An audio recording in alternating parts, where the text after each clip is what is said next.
Hello again. Thanks for choosing us. Inflation for March 2023 falls sharply to 45%. This was influenced by some deflation recorded by the Food and Non-Alcoholic Beverages Group. The drop is significant due to the level of increase recorded by inflation some few months ago. According to government statistician Professor Samuel Kobna-Enim, this is evidence of the ongoing downward trend of inflation. We have more in the following report.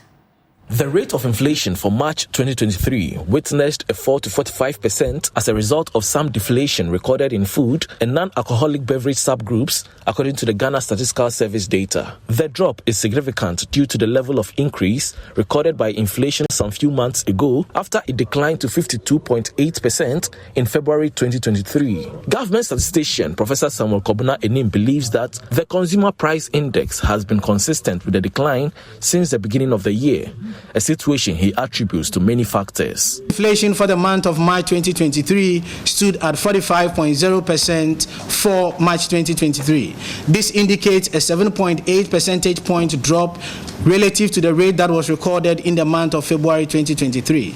In February 2023, we recorded a rate of 52.8, and in January 2023, 53.6. So we are seeing a sharper decline in the rate of inflation between February 2023 and March 2023, with a 7.8 percentage point drop between these two time periods. On calls for reduction in transportation fares, Professor Enim explained that inflation on petroleum products has seen a significant reduction but is yet to reflect on other items such as spare parts, which contributes to transport fares. But now transport is in the third place, following furnishing and household equipment. So to an extent we are seeing it, but for us to realize the full impact on transport, as I indicated, the drop in petrol and diesel should be transmitted to other components within the transport divisions, i.e. the cost of bus and trotro fares. So until that happens holistically, one should be very careful to say that if petrol and diesel continue to go down, ultimately we're going to see some lower digates or whatever target that we want to see at the end of the day. The Greater Accra and Ashanti regions remain the highest contributors of inflation in the country. Meanwhile, economist and research lead at GCB Capital, Courage Buti, is predicting inflation will be slowing down further in the coming months due to the base drift effects. Speaking earlier on the marketplace, he indicated that the downward trend is sustainable till the end of the year. Growth has been on the downturn. See where policy rate is 29.5, very high. Until April, the reference rate was 32.7 or so. Yes, it has dropped now to about 25.7 or so percent, really. And you can see cost of credit within the banking system towards private sector, and of course, average cost of credit was approaching the 40%. So really, cost of credit was very tough for businesses, very unfriendly. In the same period also, the Bank of Ghana would not have the room to support growth the way they would have loved to if inflation allowed. And given government situation also, you would have had to cut back on discretionary spending, most of which go to directly target growth, really. And so it explains why the growth trend is slowing. It is not only for the period 2023. It started from second half 2022, and the leading indicators of economic activity, as published by the Bank of Ghana, shows that continuous trend of decline in the composite index of economic activity since that time. In fact, it's around 7.6% negative growth as we speak, really. And so it just confirms the general trend of negative or slowing growth that we have seen since half year 2022, and that trend is going to continue, particularly in a period where we are about to begin some front-loaded fiscal consolidation. You expect that governments tighten the fiscal stance a bit. You will not see a lot of discretionary spending going into the 2023 budget if the program eventually starts. The Bank of Ghana is agreeing to a memorandum for zero deficit financing, which means that if you are not able to raise the needed revenue from market from taxes and, of course, from the concessional sources, you may not have the Bank of Ghana backstop, really. So under these circumstances, growth will be challenged. And so I'm not surprised at all that the World Bank or the IMF is actually revising their growth down to about 1.6%. Moving on from inflation, the Paris Club of International Creditors has set up a partial creditor committee to kickstart restructuring talks with Ghana. This was after the much talked about meeting with the government of Ghana to discuss its debt owed the club. From Washington, D.C., my colleague George Riafe has the rest of the story. Committee is being called partial because for now it doesn't include China, which was invited to the meeting as one of the single largest bilateral creditors that Ghana is indebted with more than $1.9 billion. The committee has agreed to start negotiations with Ghana on how the more than $5 billion debt should be handled. That is, whether they will be looking forward to cancelling these debts or review the payment terms, which could end up with the maturity being reviewed. However, China, for now, is not part of the initial deal that was reached in this meeting. This because of concerns as to how the debt owed, which is linked to private firms like the China Exim Bank, should be handled.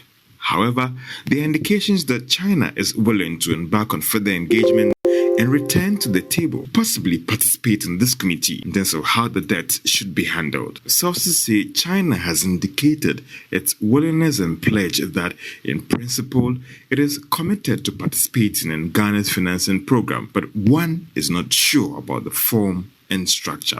Ghana only needs commitment from these bilateral creditors that they are committed to having their debts restructured, or some are describing as financing assurances. And with that, Ghana can go to the IMF board with its program request for possible approval.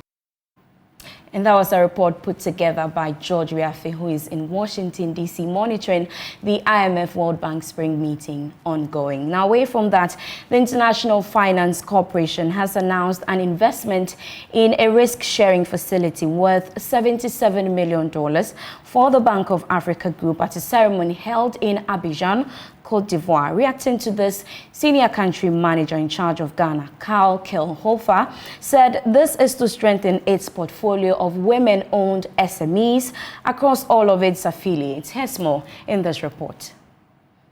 Intends to make it easier for small and medium-sized firms, notably companies in unstable and conflict-affected nations in the Sahel, to access financing. By the agreement, IFC will contribute $77 million to expand Bank of Africa's lending to small and medium-sized enterprises, including women-owned businesses in several countries, including Ghana, Benin, Burkina Faso, among others. The senior country manager for IFC said his outfit is committed to expanding access to finance. Small and medium-sized enterprises sometimes do find it more difficult to access to finance, to access services, to access partners, to access markets. And so we're keen on working with them to help get better at those attributes, but at the same time to do top-down, to help some local aggregators, whether they're financial institutions or agricultural processors or manufacturers that have linkages to these SMEs, help them develop and flourish here too, to help enable those small and medium enterprises connect to those larger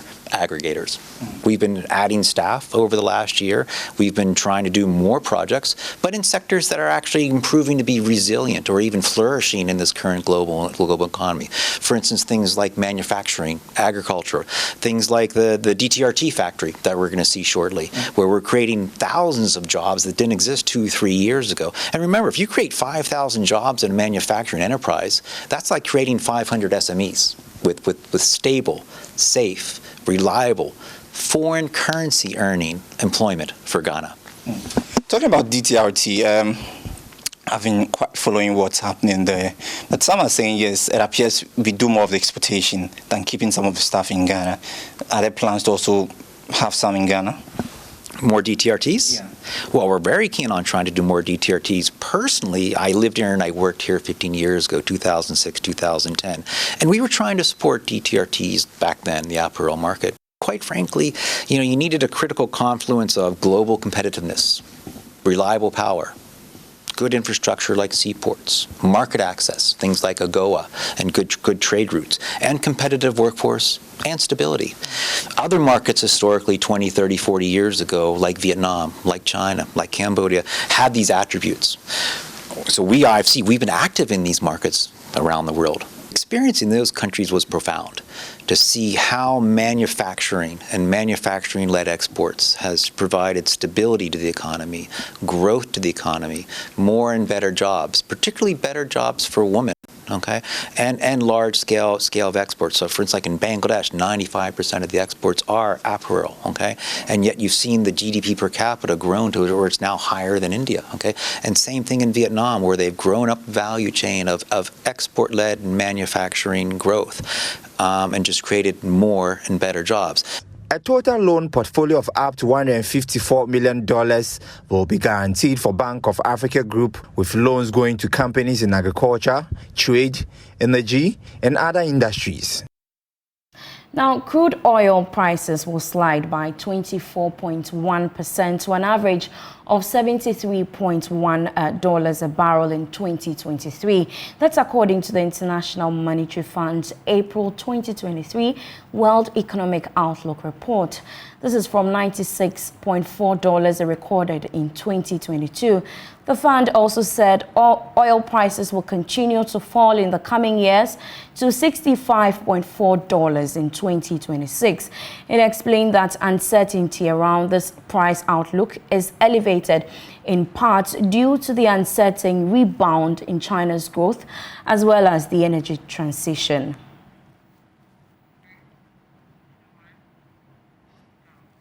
Now, government targets full participation of the private sector in its much-touted Gold for Oil program. Describing the policy as phenomenal, a Deputy Minister of Energy, Herbert Krapper, says it has introduced healthy competition in the petroleum sector. He believes increased involvement of bulk oil distribution companies could go a long way to increase yields as well as impact fuel prices positively. I think it's been game-changing. I think it has been phenomenal. I think, as the Vice President describes it, it is out of the textbook thinking that has helped us to use gold, a resource that we have been endowed with, that we have mined for so many years, which is a good store of wealth, to use it to trade for petroleum products, which has a big impact on forex depreciation and forex volatility. And once we're able to use this policy, which is we are seeing now, to tame forex, and then it affects petroleum prices positively, and also the competition that it brings into the sector. I think it has been remarkable, and we'll continue to roll it out to ensure also that we bring in the private sector more and more into the policy, open it up to ensure the private sector also participates fully.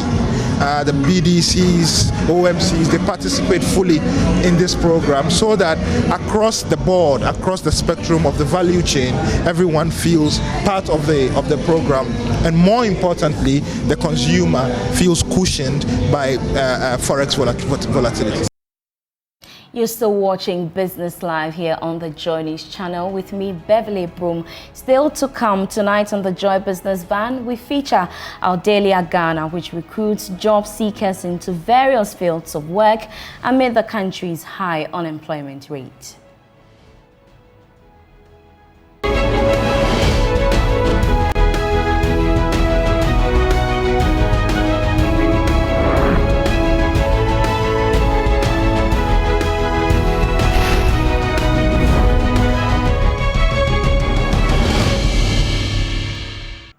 Welcome back. This is still Business Live with me, Beverly Broohm.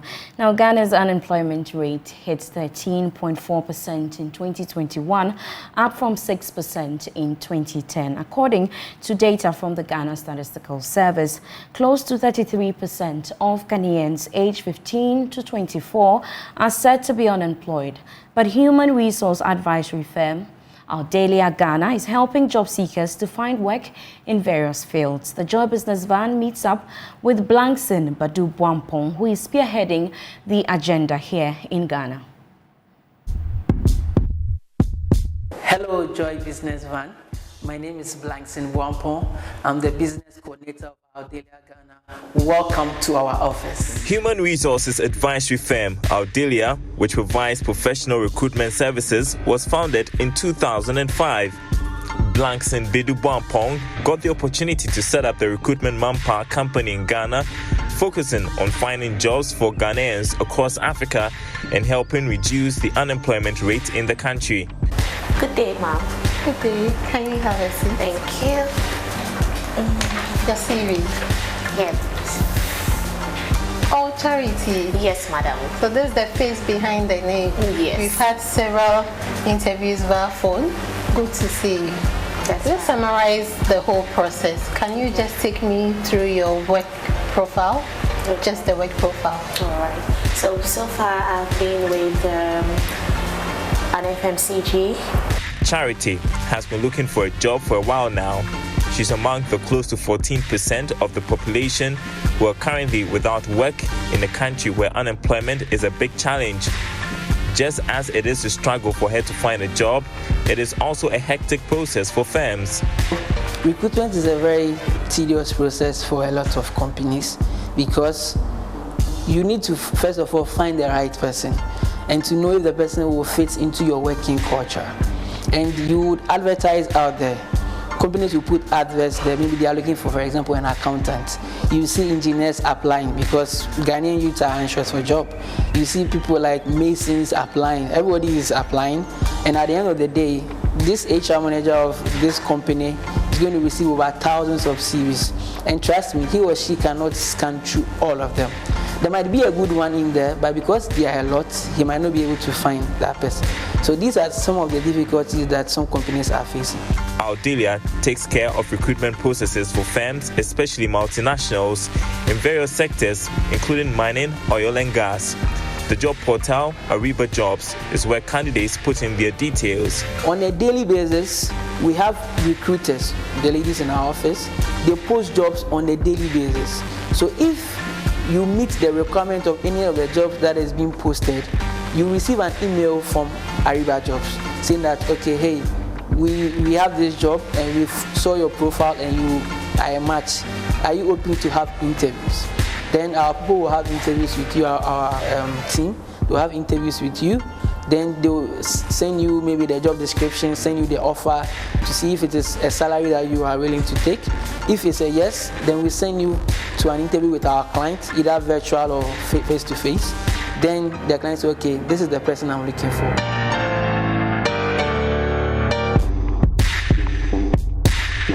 But you know our industry is into oil and gas. So what expertise are you bringing on from the FMCG? Okay, when it has to do with administration, it cuts across. So I am sure that I am up to tax when it comes to administration processes, even though this industry is quite different.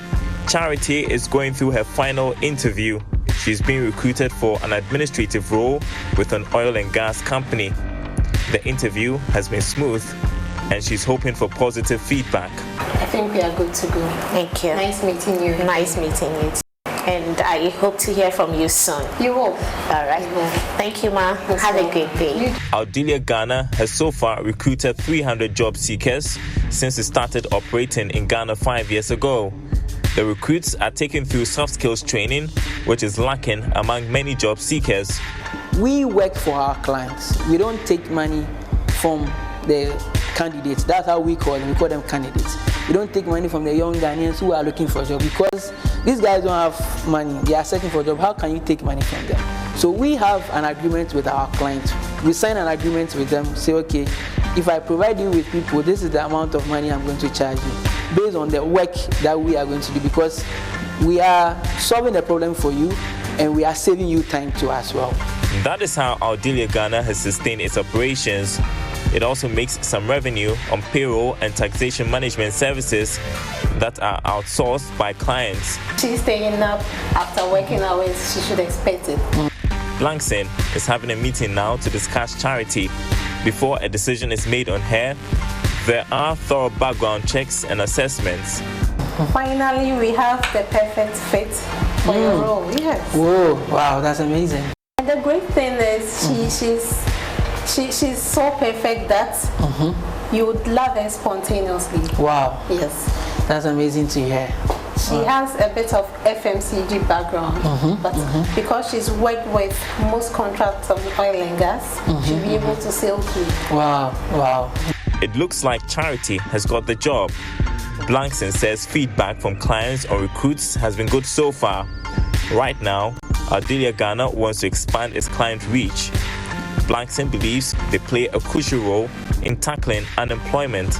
Ghana as a whole has an unemployability rate, and we are trying to reduce this figure by finding people jobs.